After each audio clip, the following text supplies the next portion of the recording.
Wondering what the best colours are to use in your house? In this renovation, I transformed a rundown 2-bedroom house into a bright 4-bedroom family home. And colour played a huge role in that transformation. This is one of my favourite topics, and I can't wait to show you the myriad of colours I used throughout the house. If you're curious about how colour can completely change your space, or you just love a good before and after, in this video I'll break down exactly how I chose the paint colours to lift the mood and ambience of my home. Now I should say, if you're a vanilla type of person, you might find some of these colour choices a bit adventurous. But for me, this project was about bringing life into a really dull terraced house, and using colour to brighten the mood was extremely important. Let's start with the overall vibe. I decided on a traditional design aesthetic with a modern twist. The house is a conventional, narrow 5-metre wide terraced house, so making it feel light and spacious was the main priority. The goal was to create bright, airy spaces without just painting everything white. I also wanted each bedroom to have a personal touch that reflects the energy of the person using it, so choosing vibrant colours to enhance the mood of each room was really important. So overall, the direction was warm, light, earthy tones in the main living spaces, and more colourful bedrooms that bring excitement into each room. After countless colour tests and samples, I decided to use paints from Farrow Ball for 2 main reasons. First, every shade I tested had a really rich but earthy tone. The colours didn't feel overly bright or exaggerated, just mellow tones that you could easily find in nature. Their dead flat finish also gives the paint a really smooth, velvety texture, which actually helps soften small imperfections in the plaster. I love how the paint looks on the walls, especially the way it reflects light at different times of the day. The hardest part, honestly, was choosing the exact shade for each room. So many times I picked a colour in the shop that I thought would be perfect, only to realise the lighting at home was completely different from the fluorescent lights in the store, so I can't recommend buying samples enough. The living room was probably the toughest space. I wanted something bright, but not boring. Initially, I was aiming for a much lighter colour, but after testing several off-white options like shaded white and schoolhouse white, I ended up making a bolder move. I chose a greenish grey tone called drop cloth, and honestly, it worked beautifully next to the panelled wall detailing, but it did mean the rest of the finishes had to stay a lot lighter to balance it out. The fireplaces, which I originally planned to paint black, looked absolutely terrible next to drop cloth, so I repainted them in a much lighter tone, and that completely changed how bright the room felt. To keep things simple and airy, we painted the kitchen walls and ceiling white, and used a bold dark green for the cabinets.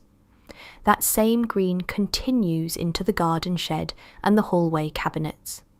This was very intentional. Repeating the colour helps elongate the kitchen visually and creates a cohesive feel between the spaces. Following that idea of continuity, the drop cloth colour continues through the corridor spaces all the way upstairs. The wainscoting helps create a strong sense of flow throughout the house. The half-wall panel detail is also repeated in the main bathroom, which carries through the green tones and geometry. Now that we're in the bathroom, let's talk about these colours. Yes, the orange concrete sinks are definitely a bold statement.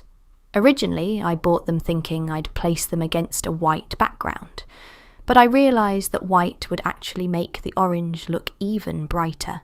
So instead, I chose a warmer green tone to calm it down a bit, and it created a much more earthy feel in the space.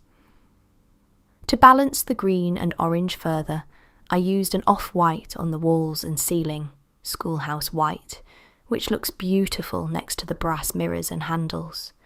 Now, let's get a bit more adventurous. The first bedroom is my son's room. I wanted a shade of blue that could work at any age, something elegant and sophisticated, but still playful. Initially, I tried green smoke, but honestly it felt way too dark and a bit too serious for a child's room.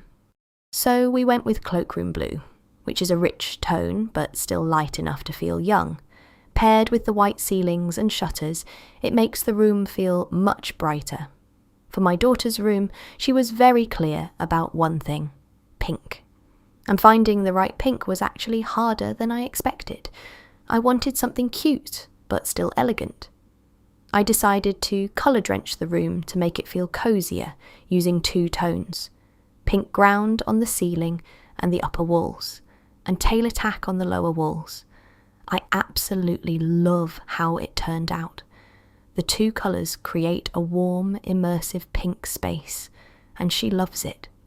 Moving upstairs to the loft bedroom and office, these colours are definitely more mature. The green smoke that I originally planned for downstairs ended up in the office instead, and it really works well there. It gives the room a darker, more focused energy, which suits a workspace.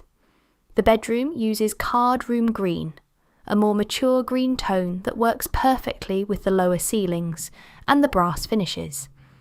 The colour continues into the ensuite with green tiles, and here we made another bold choice in the wet room: a bespoke pink concrete sink that complements the green and white tiled background. Overall, this colour journey has been fascinating. If you're thinking about getting more adventurous with colour, the most important thing is testing shades in your actual space, with your lighting, furniture, and overall style. That's actually one of the reasons we built Arky. Inside the app, you can test the full Farrow and Ball colour range and see how different combinations look in your space before making a decision, because choosing colours doesn't always start from a blank canvas. Sometimes the best approach is to start with objects or pieces you love and build the colour palette around them. If you found this video useful, subscribe for more renovation and design tips. And if you're planning your own project and want to avoid colour mistakes, check out Arky. It lets you design your space in 3D before you build. The link's in the description.